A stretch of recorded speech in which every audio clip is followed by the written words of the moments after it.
बिस्मिल्लाहिर्रहमानिर्रहीम। अस्सलाम वालेकुम वरहमतुल्लाहि वबरकातुहू। मुअज़्ज़िज़ हाज़रीन इकराम, बुज़ुर्गान कौम और मिल्लत,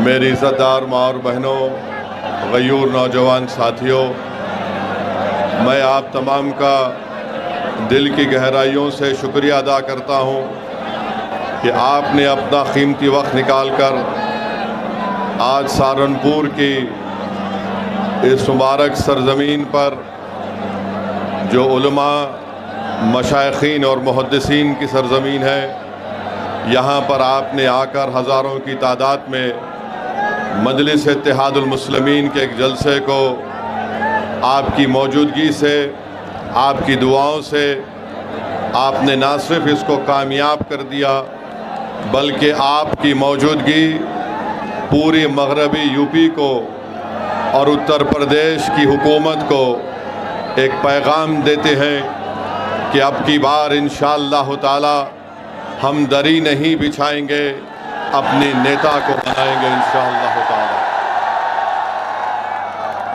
शहनशीन पर मौजूद मगरबी यूपी के सदर जनाब महताब चौहान साहब, उत्तर प्रदेश के सदर जनाब शौकत अली साहब, इस अज़ीमुश्शान जलसे के ऑर्गेनाइज़र जनाब मरगूब हसन साहब, ज़िला सदर सलीम साहब, शहर सदर दिलशाद साहब, डॉक्टर अरशद साहब, अनीस अहमद साहब, रईस मुल्क साहब, शहजाद खान,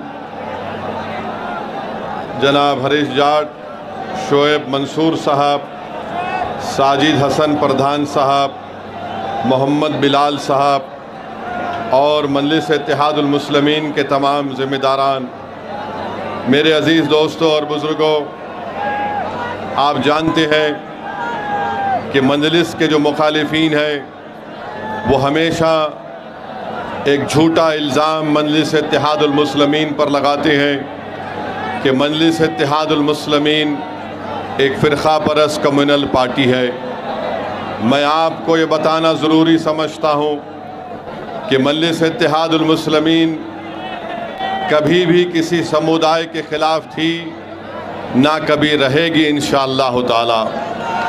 यकीनन जहाँ पर जुल्म होगा, जहाँ पर नाइंसाफ़ी होगी, जहाँ पर संविधान के मुताबिक हमको इज़्ज़त की निगाहों से नहीं देखा जाएगा, जहाँ पर हमारी इबादत गाहों को तोड़ने की कोशिशें की जाएंगी, जहाँ पर हमारी शरीयत में मदाखलत की बात होगी, तो यकीनन संविधान जिसको बाबा साहिब अम्बेडकर ने बनाया, मुझे इस बात की इजाज़त देता है कि मैं अपने हक़ के लिए लड़ूँ, मैं एहतजाज करूँ और मैं अपनी बात को संविधान के दायरे में रहकर जनता के सामने रखूं।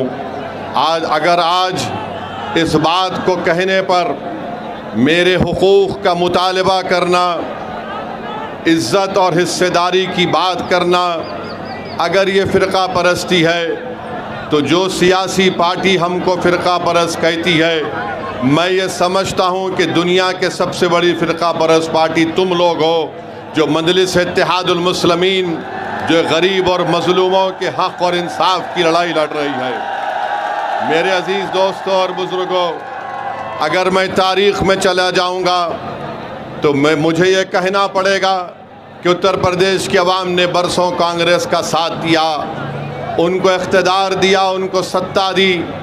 आज बताओ, आज उत्तर प्रदेश में अगर मुस्लिम नौजवानों में सबसे ज़्यादा बेरोज़गारी है, अगर आज हम तालीम से दूर हैं, अगर आज हम जेलों में ज़्यादा हैं, तो इसका ज़िम्मेदार कौन है? इसका ज़िम्मेदार वो पार्टी है जिसको आपने वोट दिया था, हमारे बुज़ुर्गों ने ये वोट दिया था, ये समझ कर वोट दिया था कि नाइंसाफ़ी नहीं होगी।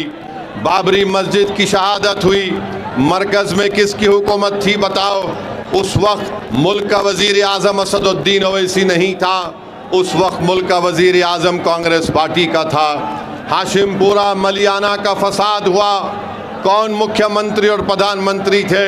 बताओ जो हमको आज फ़िरक़ा परस्त कहती हैं। मेरे अजीज़ दोस्तों और बुज़ुर्गों, दूसरी तरफ आप देखते हैं कि मजलिस क्या पैगाम देती है। मजलिस ये पैगाम देती है कि अगर दलित खड़े होकर अपने नेता को कामयाब करने के लिए लड़ता है तो बराबर वो सही बात है। अगर उत्तर प्रदेश के मुख्यमंत्री गो उनका ताल्लुक़ बीजेपी से है, मगर आज आप जानते हैं कि उत्तर प्रदेश में अगर किसी को फ़ायदा हो रहा है तो उस समुदाय को फ़ायदा हो रहा है जिसका अंग्रेज़ी में लफ्ज़ शुरू होता है कैपिटल टी से, उन्हीं को फ़ायदा पहुंच रहा है।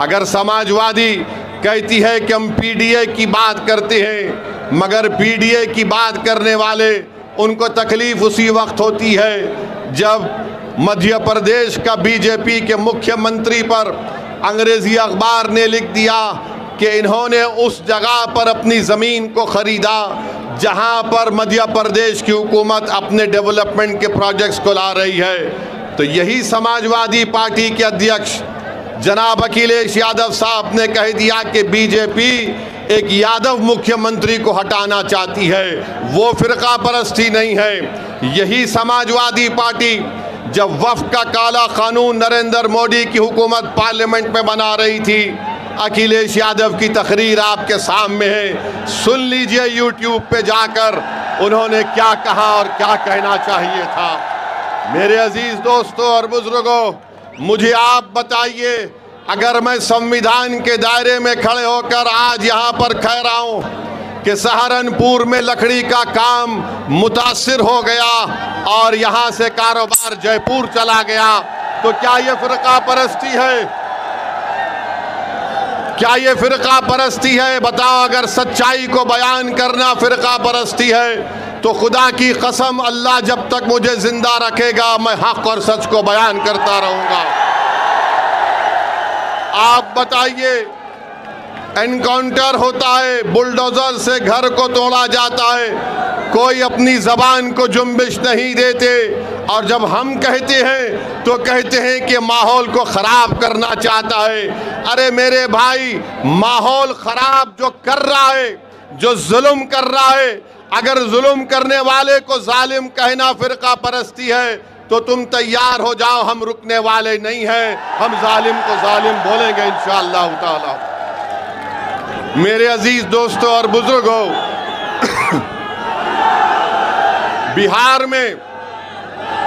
बिहार में पिछले साल चुनाव हुआ, मजलिस ने आरजेडी से कहा, कांग्रेस से कहा, हमारे अध्यक्ष अख्तर ईमान साहब ने ख़त लिखकर राजद के और कांग्रेस के नेताओं को लिखकर कहा कि हमसे समझौता कर लीजिए, हमको सिर्फ 6 सीट दीजिए, हम तुम्हारे साथ लड़ने को तैयार हैं। तो राजद और कांग्रेस के नेताओं ने कहा ये मजलिस फ़िरक़ा परस्त पार्टी है, हम इनसे हाथ नहीं मिलाएंगे, इनसे बात नहीं करेंगे। आपको बताना ज़रूरी समझता हूँ कि हमारे 4 विधायक को राजद और कांग्रेस ने तोड़ लिया। इसके बावजूद भी हमने कहा चलो बीजेपी को रोकना है बिहार में, हम तुमसे हाथ मिलाने को तैयार हैं, मगर इन्होंने इल्ज़ाम लगा दिया कि हम फ़िरक़ा परस्त है। किसी कांग्रेस और राजद के नेता ने कहा कि ओवैसी जानता है कि हमारे बगैर नहीं जीत सकता, वो कमज़ोर है, इसीलिए वो हमसे हाथ मिलाना चाहता है। मैंने उस वक्त भी कहा, बिहार की सरजमीन और सीमांचल की सरजमीन में खड़े होकर कहा, और आज सहारनपुर की मुबारक सरजमीन में खड़े होकर कह रहा हूं, मैं आज भी उत्तर प्रदेश में दोबारा बीजेपी की सरकार ना बने, मैं अलायंस करने के लिए तैयार हूं। मैं आपके दरमियान में खड़े होकर कह रहा हूं, मैं भी नहीं चाहता कि दोबारा बीजेपी की सरकार बने, मगर अगर ये सेकुलर अपने आप को बोलने वाली पार्टी ये कहेगी कि नहीं ओवैसी कमजोर है, वो जीत नहीं सकता, उसके पास सिर्फ एक वोट है, वो तुम है। वो क्या कहते हैं, तुम्हारे पास एक वोट है, बिहार में भी यही कहा था कि ओवैसी के पास एक वोट है। मगर याद रखो मैं ये जो हाथ बढ़ाया हूं ये कमजोरी की वजह से नहीं, बीजेपी को रोकने के लिए। अगर तुम कमजोरी समझते हो तो याद रखो ये हाथ जो आज दोस्ती की तरफ बढ़ा है कल तुम्हारे गिरेबान के तार से भी खेलने तैयार रहेगा। और उस वक्त रोना नहीं जब नतीजा आएगा, अरे हाय हम हार गए। अरे तुम हारोगे अगर हमको साथ नहीं लोगे तो।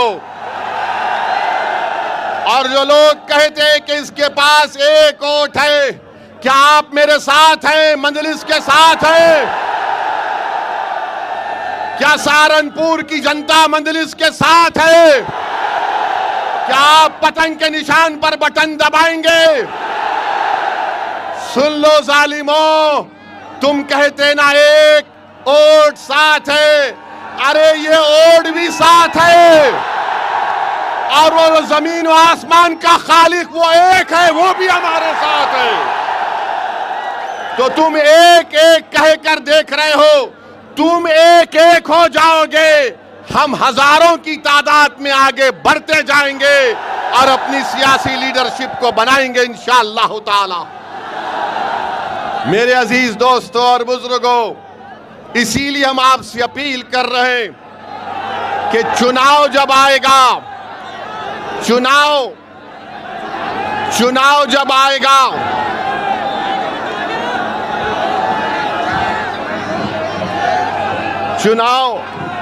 चुनाव जब आएगा, ये तमाम समाजवादी के लोग आपके पास आकर कहेंगे भैया को मुख्यमंत्री बनाना है। हम सत्ता में आ रहे हैं और हम सत्ता में आएंगे तो हम सब कुछ खत्म कर देंगे।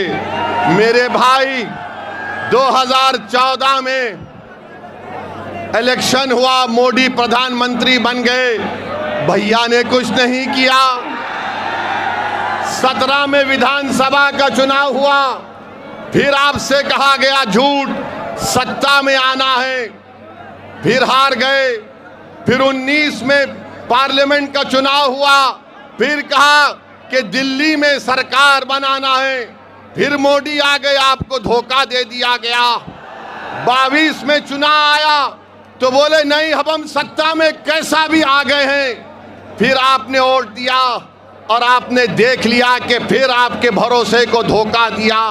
मैं आपसे एक अपील कर रहा हूं, यकीनन बीजेपी को हराना है इंशाअल्लाह ताला। मगर मेरे दोस्त, मेरे गयूर नौजवानों, मेरे बुजुर्गों, हमारे मौजूद उलमा इकराम, मेरी आपसे एक दरमंदाना अपील है, हम कब तक अपने घर को अंधेरा करके अखियारों के घर में रोशनी लाएंगे? अपने घर में रोशनी लाओ, अपने घर को आबाद करो, अपने बेटे को नेता बनाओ, तभी जाकर हमको हमारा हिस्सा मिलेगा। वरना याद रखिए, अगर हम सिर्फ वोट डालने वाली मशीन बन जाएंगे तो फिर कभी नाइंसाफी नहीं हो सकती है। जो लोग आज मजलिस को फिरका परस्त कहते हैं, मुजफ्फरनगर का कांड, 50,000 मुसलमान बेघर हुए, कौन था मुख्यमंत्री? ओवैसी थे या अखिलेश थे? आप बताइए। हम पर इल्जाम लगाती हैं। तो मेरे अजीज दोस्तों और बुजुर्गों, मेरी आपसे गुजारिश है कि यकीनन इंशाअल्लाह ताला चुनाव से पहले गठबंधन होगा, अलायंस होगा। मजलिस जिसके साथ जाएगी इंशाअल्लाह ताला अल्लाह और आप उसको कामयाब और कामरान करेंगे। मेरे अजीज दोस्तों और बुजुर्गों, अब दूसरी बात, आपको आवाज आ रही है ना? बस काफी है, क्योंकि ये मेरी आवाज नहीं है, ये आपकी आवाज है, ये हमारे इत्तेहाद की आवाज है, जिससे सब दुश्मन डरते हैं और परेशान होते हैं। मेरे अजीज दोस्तों और बुजुर्गों, 12 साल से बीजेपी की सरकार है और हम देख रहे हैं कि पेपर पे पेपर लीक होते रहता है। पेपर लीक हुआ, उस वक्त कोई देशद्रोही का इल्ज़ाम उन पर नहीं लगाया गया। मुझे अफसोस के साथ कहना पड़ता है कि हज़ारों लाखों परिवार के मासूम बच्चे जो गरीब परिवार से थे, आज वो परेशान हैं। कल नीट का रिजल्ट आया, मैं ऐसे नौजवान लड़के और लड़कियों को भी जानता हूं जो आज परेशान थे। उन्होंने कहा कि पहला एग्ज़ाम हमने अच्छा लिखा, दूसरा इम्तिहान लिखने गए तो हमारे हौसले पस्त थे, हम बड़े परेशान थे। बताइए, इन मासूम बच्चों के ख्वाबों को चुकनाचूर किया जा रहा है, इसका जवाब कौन देगा? इसका जवाब कैसे मिलेगा? मेरे अजीज दोस्तों और बुजुर्गों, फिर आप देखते हैं कि वक्फ का काला कानून पार्लियामेंट में बनाया गया। उस कानून को जब बनाया जा रहा था, मैंने पुकार कर कहा कि मोदी की सरकार ये कानून मस्जिदों को छीनने के लिए बना रही है, दरगाहों और खानखाहों को छीनने के लिए बना रही है। आज आप देखते हैं कि संभल में मस्जिद को शहीद कर दिया गया, संभल में मस्जिद को शहीद कर दिया गया। और आज आप देखते हैं कि सहारनपुर में जो एक मस्जिद है उसको नोटिस दी जा रही है कि 6 करोड़ जुर्माना भरो या 15 दिन में उसको शहीद कर दिया जाएगा। अरे ये मस्जिद सहारनपुर की 1955 में उत्तर प्रदेश के सुन्नी वक्फ में रजिस्टर है। बताओ आखिर ये किस बुनियाद पर उत्तर प्रदेश की बाबा की सरकार मस्जिद को तोड़ने की नोटिस देती है? क्या ये लोग नहीं जानते कि अगर कोई जगह 70 साल से उस जमीन पर हम हय्या अलस सलाह और हय्या अलल फलाह की सदाएं दे रहे हैं, अगर 70 साल से जिस जगह पर हम अपने सजदे अदा कर रहे हैं, तो सुप्रीम कोर्ट ने कहा वक्फ बाय यूजर, नया वक्फ बाय यूजर नहीं हो सकता मगर पुराना वक्फ बाय यूजर बरकरार रहेगा। तो नोटिस दी जा रही है। अफसोस होता है कि इतना जुल्म क्यों किया जा रहा है। ये अगर ये समझ रहे हैं कि मस्जिदों को निशाना बनाकर, मदरसों को बंद करके, हमारी वक्फ की जायदादों को छीन कर, हमारी यूनिवर्सिटियों को तोड़कर वो इस्लाम से हमको दूर कर देंगे, तो मैं इन लोगों से कहूँगा कि जब सोवियत यूनियन था ऐसा ही जुल्म हुआ, कम्युनिस्ट पार्टी खत्म हो गई, सोवियत यूनियन खत्म हो गया और मस्जिदें आज भी आबाद है। तो तुम जो आज जुल्म कर रहे हो, इंशाअल्लाह ताला तुम्हारी शिकस्त यकीनी है। तुम आज एक जुल्म, एक जालिम के तौर पर सामने बढ़ रहे हो। मेरे अजीज दोस्तों और बुजुर्गों, आज रामपुर में एक यूनिवर्सिटी को तोड़ने की नोटिस दे दी गई है।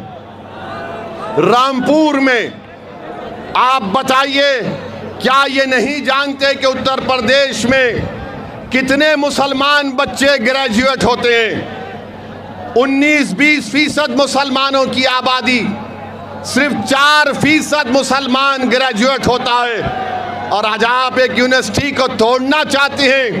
क्या ये नहीं जानते कि उत्तर प्रदेश में 15 साल के ऊपर लड़के,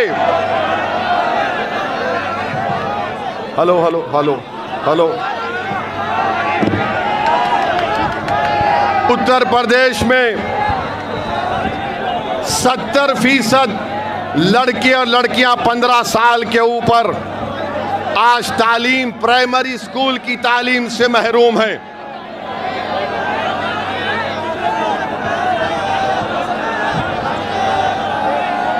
हेलो, चलिए चलिए, अब काम चलाएंगे, कोई बात नहीं, काम चलेगा।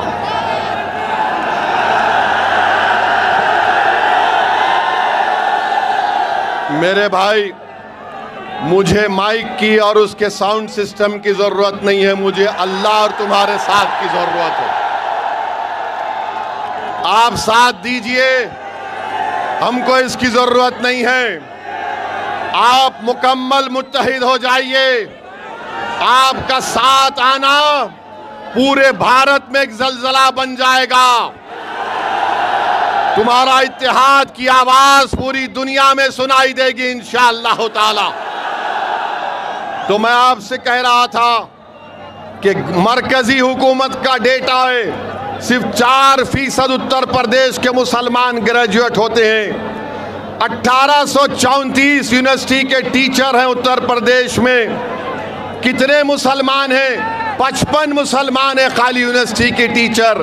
बताओ ये जुल्म नहीं तो क्या है कि आज उन 3000 बच्चे जो रामपुर की जौहर यूनिवर्सिटी में पढ़ रहे हैं, आप उसको तोड़ना चाहते हैं। ये बात लोगों के सामने आ गई कि मस्जिद को रोकना है जाने से, मदरसे में नहीं जाना इल्म हासिल करने के लिए, हिजाब नहीं पहनना, सर पे टोपी दाढ़ी नहीं रहना, कॉलेज जाकर तालीम हासिल नहीं करना।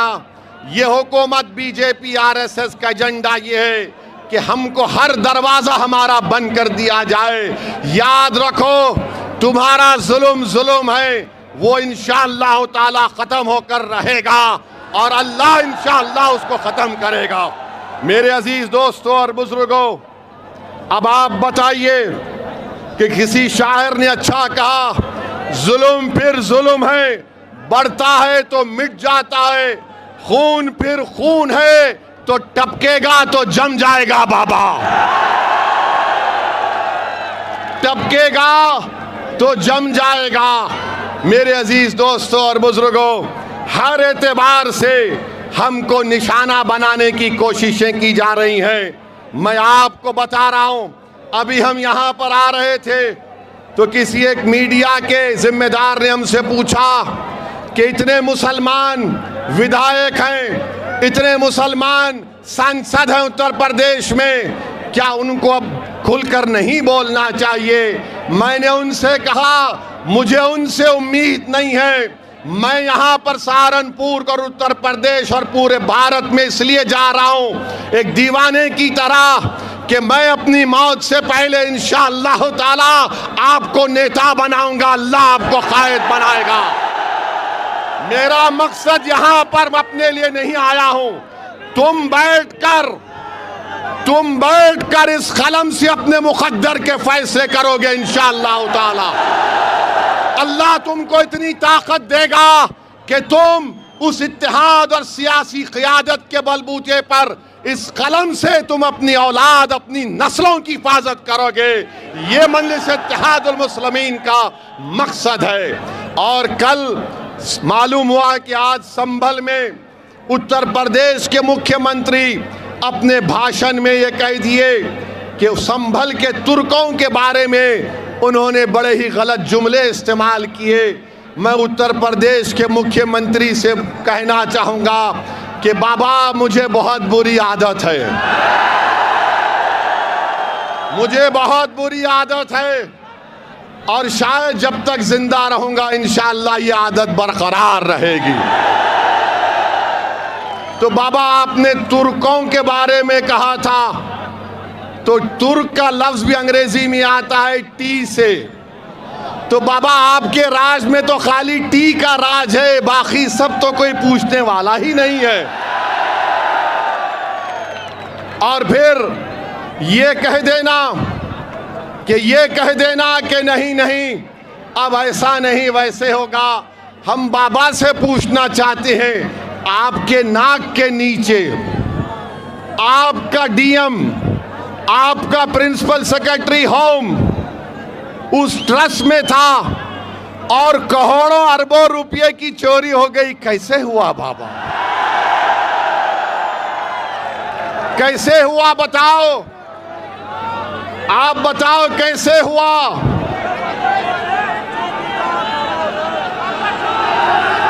जोर से बोलो।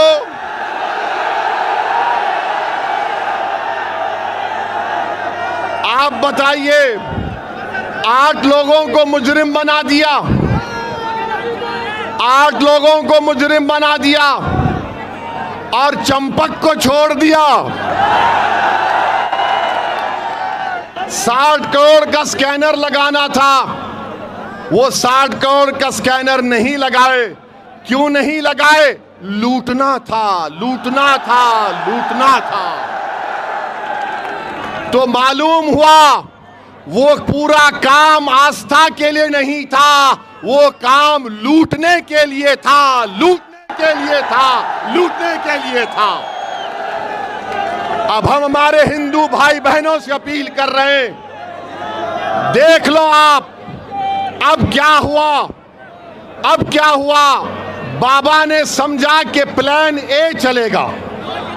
प्लान ए से मतलब क्या? अयोध्या चलेगा।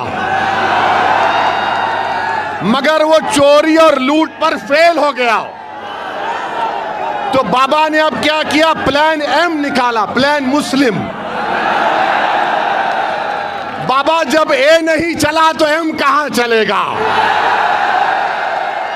मगर बाबा अब चलेगा MIM चलेगा उत्तर प्रदेश में इंशाअल्लाह ताला।